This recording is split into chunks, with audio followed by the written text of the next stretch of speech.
আসসালামু আলাইকুম ভিউয়ার্স, স্বাগতম জানাচ্ছি আজকের এই নতুন ভিডিওতে। আজকের এই ভিডিওতে আমি আপনাদের সাথে আলোচনা করতে যাচ্ছি ইন্ডাস্ট্রিতে বহুল ব্যবহৃত মোটর কন্ট্রোলিং ডিভাইস ফরওয়ার্ড এবং রিভার্স নিয়ে। আমরা অনেকেই জানি না ফরওয়ার্ড এবং রিভার্স কানেকশনটি কিভাবে করতে হয়। খুবই সিম্পলি, যেটা এই ভিডিওর মাধ্যমে আমি আপনাদের সামনে উপস্থাপন করব।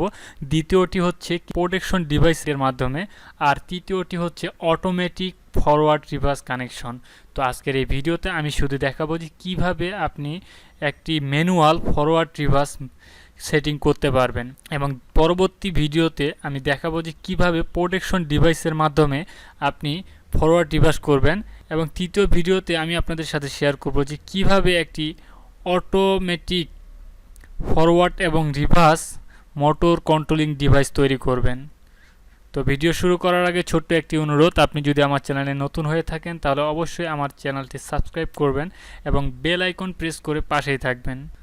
তো ভিডিওর শুরুতেই আমরা দেখতে পাচ্ছি যে আমাদের প্রয়োজন হবে দুইটি ম্যাগনেটিক কন্ট্যাক্ট এবং দুইটি এনও পুশ সুইচের চিত্রে দেখতে পাচ্ছি। প্রথম ম্যাগনেটিক কন্ট্যাক্টরে আমরা ফেজ কোড হিসেবেই কানেকশন করেছি। প্রথমে দেওয়া আছে ইনপুটে লাল, তারপরে হলুদ এবং দ্বিতীয়তে দেওয়া হয়েছে নীল, যেটি ইলেকট্রিক্যাল জগতে ফেজ কোড হিসেবে আমরা সবাই পরিচিত হিসেবে জানি। এবং দ্বিতীয় ম্যাগনেটিক কন্ট্যাক্টরের ইনপুটে আমরা ব্যবহার করেছি লাল, নীল এবং হলুদ, অর্থাৎ এই জায়গায় আমরা একটি ফেজকে পরিবর্তন করেছি। অর্থাৎ প্রথম ম্যাগনেটিক কন্ট্যাক্টে আমরা ব্যবহার করছি লাল, হলুদ, নীল, কিন্তু দ্বিতীয় ম্যাগনেটিক কন্ট্যাক্টরে আমরা ব্যবহার করেছি লাল, নীল এবং হলুদ। অর্থাৎ আমাদের প্রথম ম্যাগনেটিক কন্ট্যাক্টরটি এখানে ফরওয়ার্ড হিসেবে ব্যবহার করা হবে, এবং দ্বিতীয় ম্যাগনেটিক কন্ট্যাক্টরে যেহেতু আমরা একটা ফেজকে পরিবর্তন করে দিয়েছি, সেই জন্য এটি রিভার্স হিসেবে ব্যবহার হবে। তো এখানে আমরা কিভাবে কন্ট্রোল করব, অর্থাৎ আমাদের ফরওয়ার্ড ম্যাগনেটিক কন্ট্যাক্টরটি কখন অ্যাক্টিভ হবে এবং দ্বিতীয় ম্যাগনেটিক কন্ট্যাক্টরটি কখন অ্যাক্টিভ হবে, এর জন্য আমরা দুইটি এনও পুশ সুইচ ব্যবহার করেছি, যেটিকে ফরওয়ার্ড সুইচ এবং রিভার্স সুইচ হিসেবে আমি এখানে ইন্ডিকেট করেছি।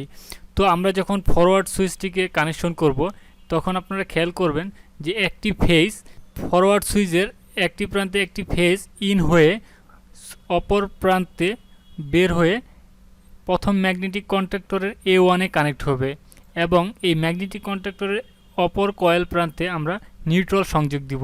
ঠিক একইভাবে আমরা রিভার্স সুইচেও ঠিক একটি ফেজ সরবরাহ নিয়ে এর ইনপুটে দিব, এবং এর আউটপুট থেকে আমরা দ্বিতীয় ম্যাগনেটিক কন্ট্যাক্টরের A2 কয়েলের যে কোনো একটিতে একটি ফেজ সরবরাহ দিব, এবং অপর কয়েল প্রান্তে আমরা নিউট্রাল সরবরাহ দিব।